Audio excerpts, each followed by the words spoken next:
Hey everybody, good morning. Welcome to Business Over Breakfast. My name is Ben Barber, and this is Lori Giuttari. Hey Lori. Hi, Ben. Oh, it's opposite. Yeah. How How are are you? you? Good morning. I'm good. How are you? Very well. Thank you. Awesome. So yeah, it's been a little bit, obviously since we did this. How are you doing in general? I'm doing well. It's funny, we took 2 weeks off or 1 week off or maybe a year. Like time is irrelevant at this point. Ti- So time is super irrelevant at the moment. yeah. Absolutely. So what have you been up to? You went on vacation, I believe? Yeah, we went on vacation. My son lives in Maine, and so we each year grab a beautiful remote campsite in Freeport at a place called Wolf's Neck Campground. The sun is good. It's I should shining have, on you. yeah, I should have thought about that You look beforehand. like you're at a campground. It looks beautiful. I'm just at my new house, Uh, and yeah, and my office has like a back porch, back patio under the porch area, so I thought it would be a nicer change. yeah, that's wonderful. Um, yeah, The, and everybody gave me a lot of grief about how bland my background was during the fair, in my office. So while I haven't decorated it yet, I'm gonna enjoy outside for as long as possible. it's such a great discussion actually as you say that, because this idea of everybody being on video it's prompted me to paint the wall behind me, which I've been wanting to do, and I get kind of crazy about the reflection on my map of Rhode Island, and so I try, it's really amazing. And my daughter said is doing interviews. And so, one of the things that we're going to work on next week when I go to Austin and meet with her or visit with her is creating a backdrop for her interviews. And so it's become, like, and sometimes we see your son run. And I love that part of what's happening right now, this idea of just real life and seeing inside what people are really thinking about all the time, and they always were, we just weren't talking about it. Yeah, I think I did a so this weekend I produced a film festival Mm. out of Los Angeles, which is kind of crazy in and of itself that like I can do that and never left Rhode Island. But so I was producing a film festival in LA, and they she wanted like the red carpet. She wanted like the green screen with the red carpet and the step and repeat behind her. And I was like, this isn't working. Like the camera isn't nice enough to pick up the greens. Like there isn't enough light and depth, and nobody's going to the studios. Mm-hmm. Everybody's just trying to do their own things from home. And I was like, I know you want this. Let's day of it wasn't coming together. She bought a new camera. The camera didn't work because all like high quality webcams are sold out right now. And I was like, look, and capture cards are sold out. And I was like, look, let's just frame your shot. Let's just get some set dressing, find a wall, we'll put some stuff on it. And she did. She had a beautiful painting of this queen that we hung up, and then there was a nice thing of a picture of horses, and she has this gigantic wooden giraffe that is Mm-hmm. awesome. Mm. And so she sort of framed her shot, and I'm like, look at people are just making do with whatever. Look at Seth Meyers for the last month. He's Right. he's been. I mean, all of the late night shows have done this, but Seth Meyers has really made uh, having an oil painting of a sea captain behind him a part of like an endearing part of the show, and Right. part of and like the possibilities are endless. And And Seth, he also did something with the books, right? That were in the stack next to him. yeah, before when he was in his attic, he was changing out his books every single time, and putting fake sequels to the Yardbirds, and having like discussions with wasps that live in his attic. And it's perfect in its imperfections, Right. And if there's one thing that 2020 has done for media and entertainment, it's stripped away the need for perfection Mm-hmm. in a beautiful way, that if you are a business owner or an entrepreneur in general, or um, someone that needs to make somebody that's a content creator, you don't need to be afraid of perfection anymore. You don't need to be striving for the Hollywood budget of things. If you can't do that, like, you just need to start where you are. Here's And so why do you think it happens like that now? Do you think we're just more accepting of it, or that there's just so much more of it? I think that we always would have been accepting of it. I think that now now that we were forced to see, like, Jake Gyllenhaal with long hair and he looks kind of meh and like a normal person, like, now everybody else can feel a little bit less self-conscious Yeah. on camera, but and so on and so forth. But also I think that it just goes to show that the quality is subjective, and the Yeah. quality has always been subjective. Right. There's a reason why people blew up on Vine when they were using like a crappy Razor phone to film themselves 10 years ago. There's a reason why. But like, if something is good, it's good. If the jokes are good, if what you're saying has merit, you want to have the best production quality that you can.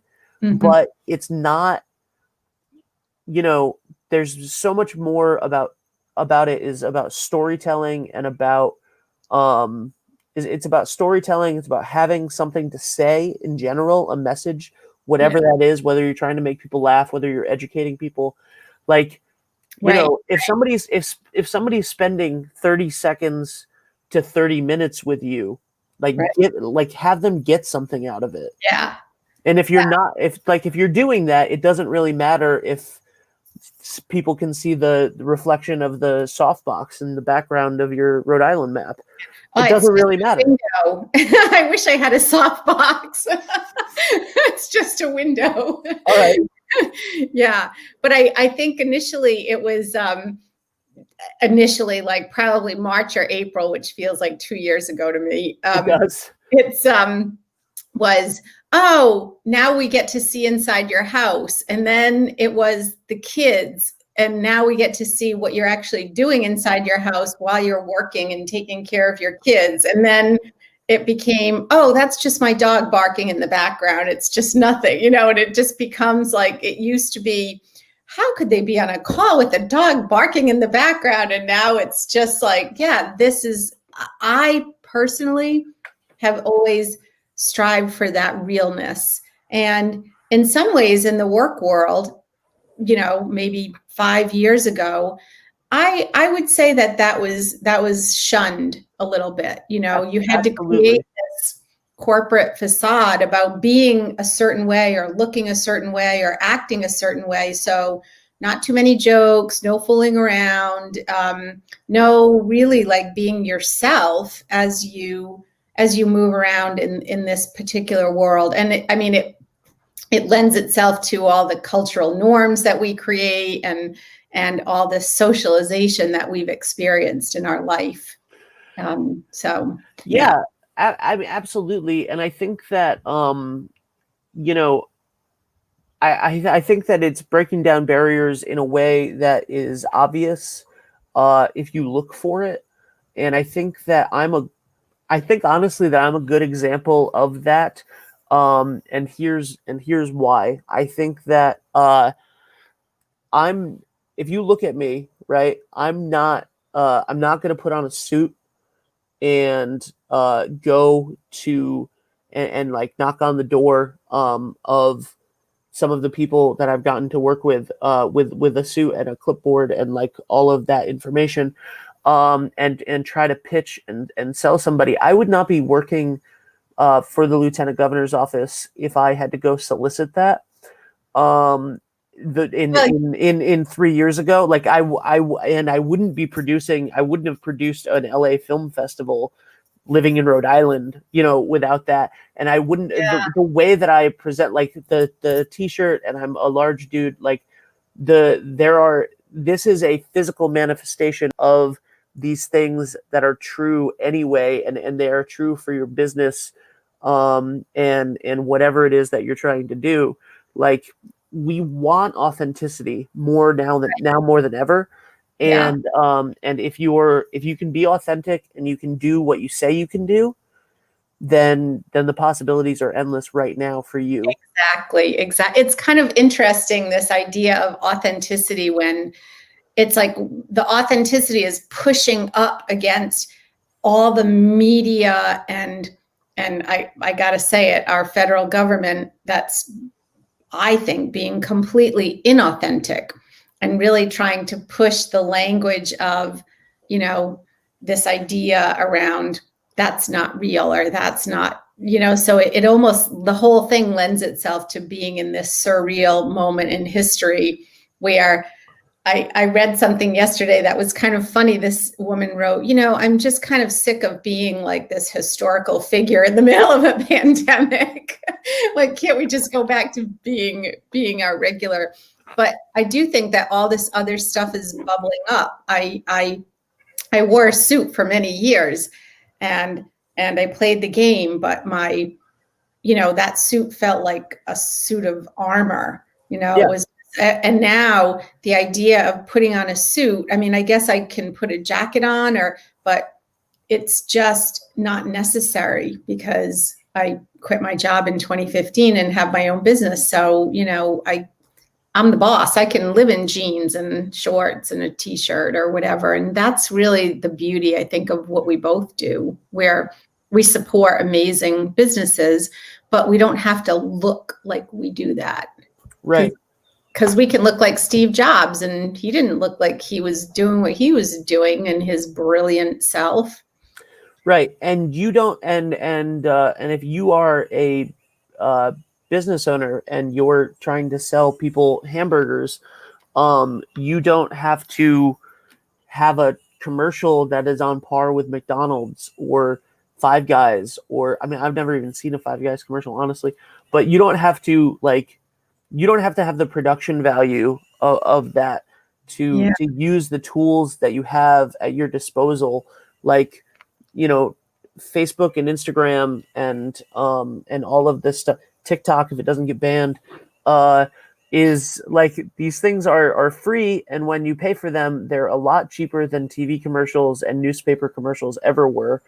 And like, you don't have to. I've said, like, a million times, if you put a story on Facebook or Instagram of you filming your burger on the grill sizzling, with the sound of the sizzling, with like a caption, like contextual to whatever platform you're on.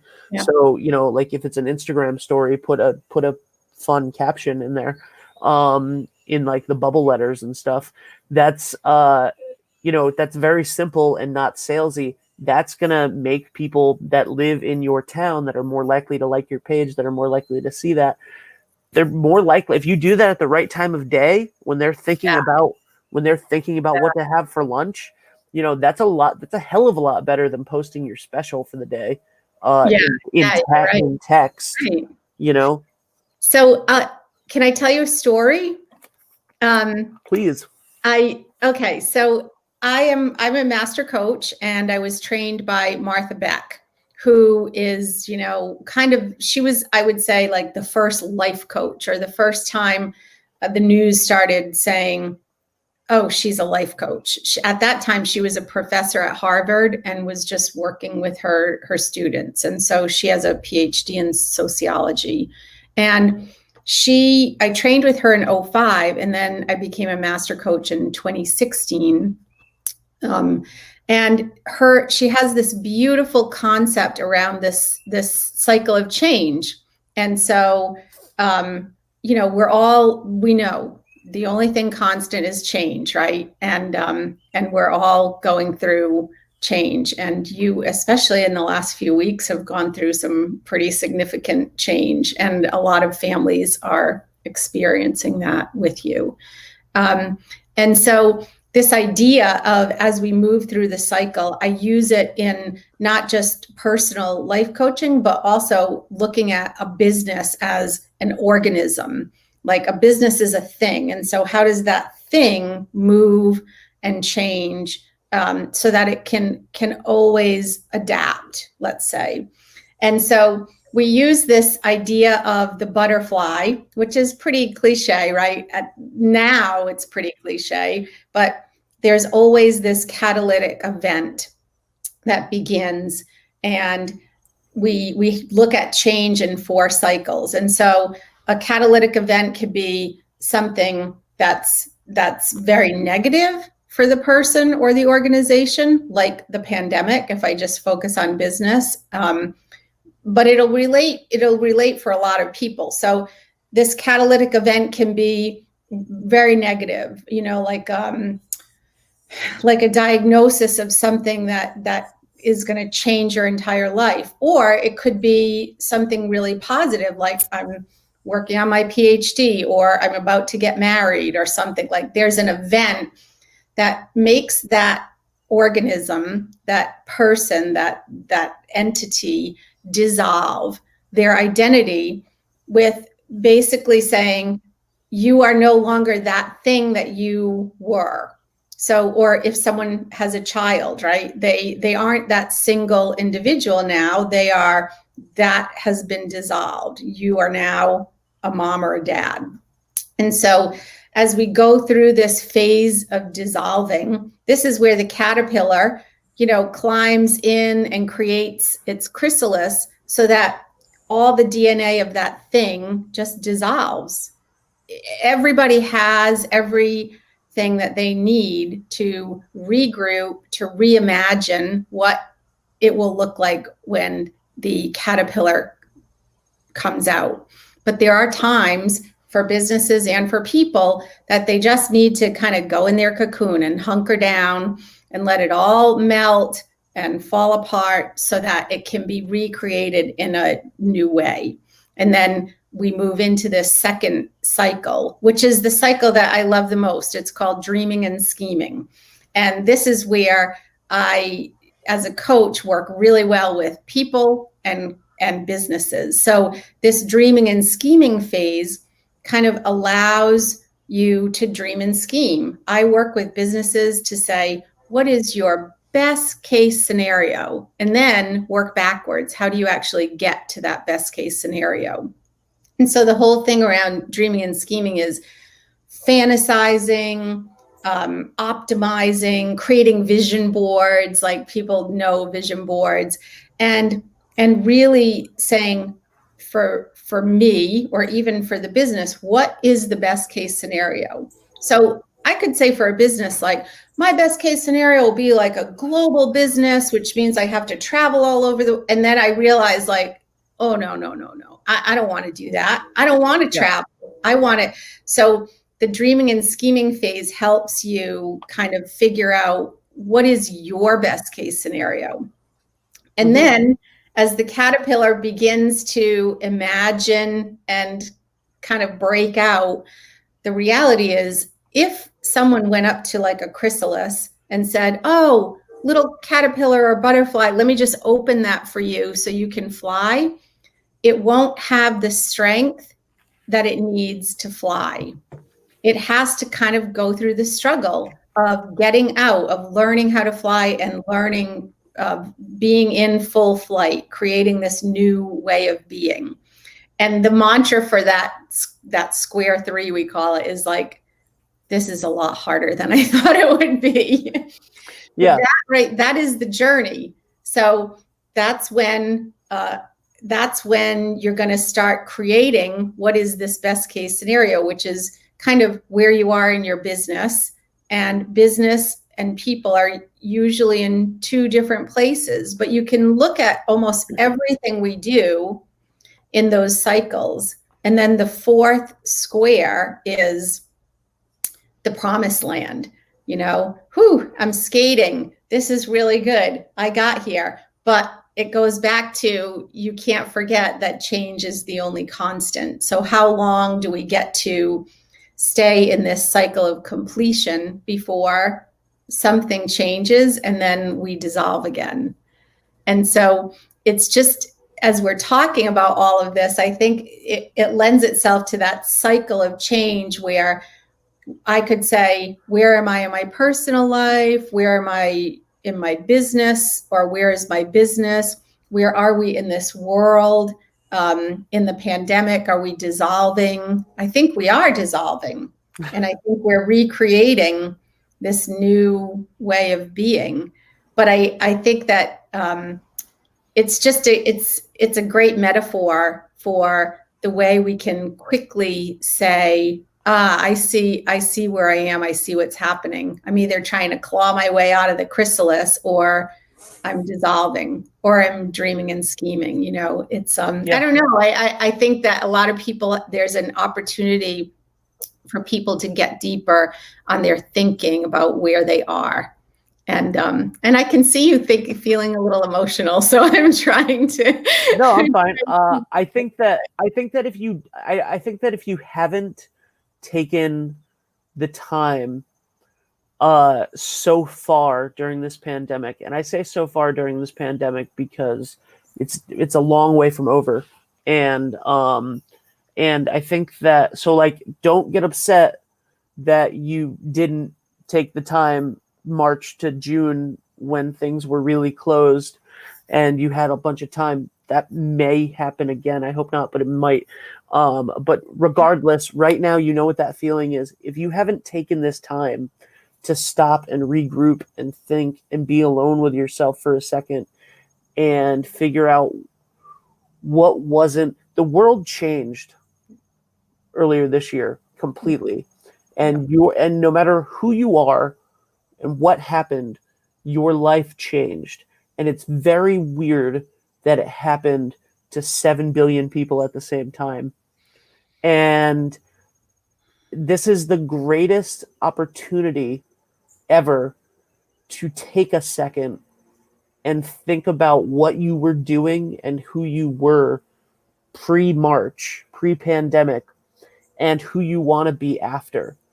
And who you want to be after, like, it's the dreaming and scheming thing that you were just saying. Who you want to be after can start right now, and you might not want, like, you know, people just want to be a millionaire, and they want to say that they want to do all of this stuff and want to build a giant business and stuff, like, but a lot of that takes a lot of work. And you might not really want it. Yeah. If you didn't like working 50 hours a week before the pandemic, you might not love working 70 hours a week for yourself. You might, but you might not. And like, this is the best time to think about what you actually want. Yeah. What do you really want? I think that when the pandemic started and we were all in lockdown, I've always wanted to write a book. And I thought, I have so many essays that I've written. I mean, I have a blog on my coaching. I have a blog. And so I'm always putting things down on paper. And I thought to myself, okay, the whole world just stopped right now. So no more excuses, right? The whole world has just stopped for us to do exactly what you just described, to go inside and figure out what is it? How do I want to walk out of this battlefield? You know, I think that it's, sorry, I just lost my train of thought, but I think, you know, it's an important concept for people to start thinking about. And I don't even mean it needs to be a deep concept. It just means find that silent time for yourself and think about your business. The other day, I just, part of my very important work is to sit back and look at the things that I'm doing in my business and make sure that I feel like those things are right. Those things are going to help the business grow. We're investing in the right things, and we're spending our money appropriately and taking care of our people, most importantly. And lifestyle is such a big deal right now. I live in a third floor apartment, and you're in this beautiful outside, but I want to be there. It's like, I'm working on that. There's another, I think that, all right, so a lot of times we have these ambitions, right, that we want and we've always wanted, and there's probably a reason you haven't done it. If you have an ambition, if you want to build a giant business, if you want to become an artist, whatever it is, there's one or two reasons why you wouldn't do it. Like, it's either you're afraid of something, but you might, like, the taking time to decide if that's something that you actually want. If you haven't done it, there's probably something that you want more, and it might be comfort, because all of these things are really difficult. Like, for example, I personally, like, would love to go make movies myself. Theoretically, I would probably have to leave here to do that as a profession, and I didn't want to do that. But if you asked me what I wanted to do, and still, I mean, I still do, like, what do I want? I want to write and produce and direct TV shows. That was my dream, like, from the time I was a little boy to right now. Why am I here? Why am I not in LA? Why? Like, I went to New York after high school. I went to New York and I went to school for theater, and my teacher, my main acting teacher, was like, "You're great, but you should go. You want to go. You clearly want to be in charge. You clearly want to do your. You don't want to act. You don't want to be an actor and have a. So, like, go do your own thing. Like, I think that you should do that." And I did, but I came back home. Did that feel right to you? Oh, like, completely. I was like, yeah, you're absolutely right. Just the pure thing of acting, that wasn't for me. I do enjoy acting, but it wasn't my thing. My thing was creation. And there's a lot of creation in acting, so I'm not saying that, but my thing was full bore, like, bird's eye view creation, and he was like, "Go do that," and but I didn't. I could have gone somewhere else. Like, I was 19, I could have gone somewhere else. There was a part of it that was fear. There was a part of it that was wanting to come. My grandmother wasn't getting any younger, and I wanted to come home and do that. And my parents weren't getting any younger, and I wanted to be with them. And but there's a lot of uncomfortability in your dreams, because if they're drastically different from the life that you're living now, and if you're not pursuing them, this is a great time to have a conversation with yourself about what you value. Yeah. Because maybe you value other things more than the dream, and maybe you can find a creative way to do a mix of both things. You can take this time to dissolve and then figure out what kind of butterfly you want to be. Right. Yeah, exactly. I think that's such a great ending point. Because I would say it's, for you, it's a moment of gratitude, and you're doing a lot of producing, and you're doing a lot of taking steps toward your dream. And that, I think, for everybody is the important piece here. And I know we got deep today. I find it hard to have a conversation and not get, anytime that I stay on the surface in a conversation, I feel like I'm just in, like, fake host mode. I think that in coaching, it's very hard for me when an executive says, I only want to talk about business, because you can't. It's really hard for someone to think that they can only do the business stuff. If it's coming from them, the person, then it's really hard to split. And so maybe this is the the valuable lesson that maybe we don't have to split anymore. It's time to make some moves. Yeah, I couldn't agree with that more. I think so. Do you want to? We should dedicate this deep session to your dad. Would that be a good thing to do? Absolutely. I mean, I think that everything everything that I do right now. So for those of everybody who's watching this probably does not know this, my dad passed away a week ago, and I was supposed to take time off. Everybody said take time off, and I could not do that last week. Last week was the busiest week professionally that I've ever had. I had the award show, like I said, which really felt like a blip. It should have felt like a big deal, but it was a blip because we took the Washington County Fair, which is maybe the biggest event that happens every year in Rhode Island. 125,000 people over 5 days, full of agriculture events, FFA, 4-H, 26 nonprofit food booths, a full amusement park. We did all of that, and because of the fact that they, support all of these local nonprofit vendors and all of these kids all over the state work so hard every single year to give all of these things to show. It was really important that we found a way to pull it off, and we did. We created a 5-day virtual event that had concerts and segments that included every single aspect of the fair, and I hosted it, and I produced it, and I edited everything. And so I was working on the fair from 6 a.m. to 2 a.m. every day, and then hosting it from 6:30 to 9:30 every night. And so I haven't even had a second to really think.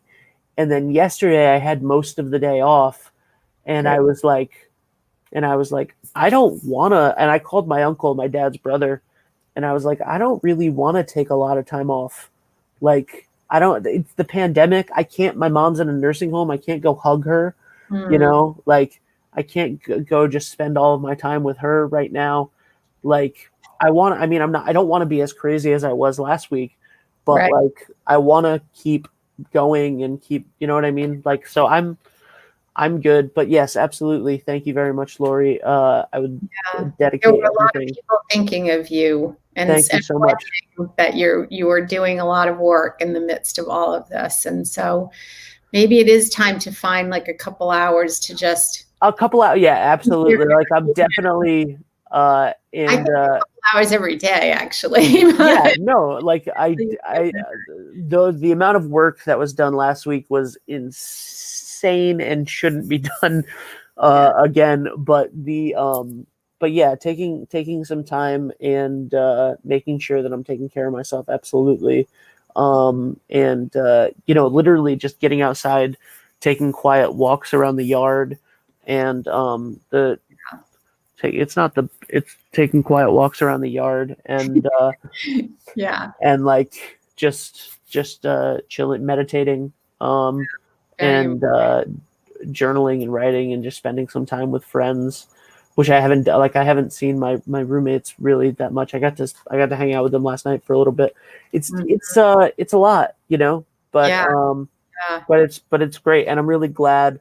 Like, I love, this isn't work. Like, this isn't work, and like, at noon, like, I'm fortunate enough right now to be the person producing like the 12 o'clock show today for the Lieutenant Governor, where we have the head of the DBR, the head of the DLT, the head of the SBA, people from Commerce, the heads of the Rhode Island Small Business Coalition, you and Chris and Justin, and then small business panels.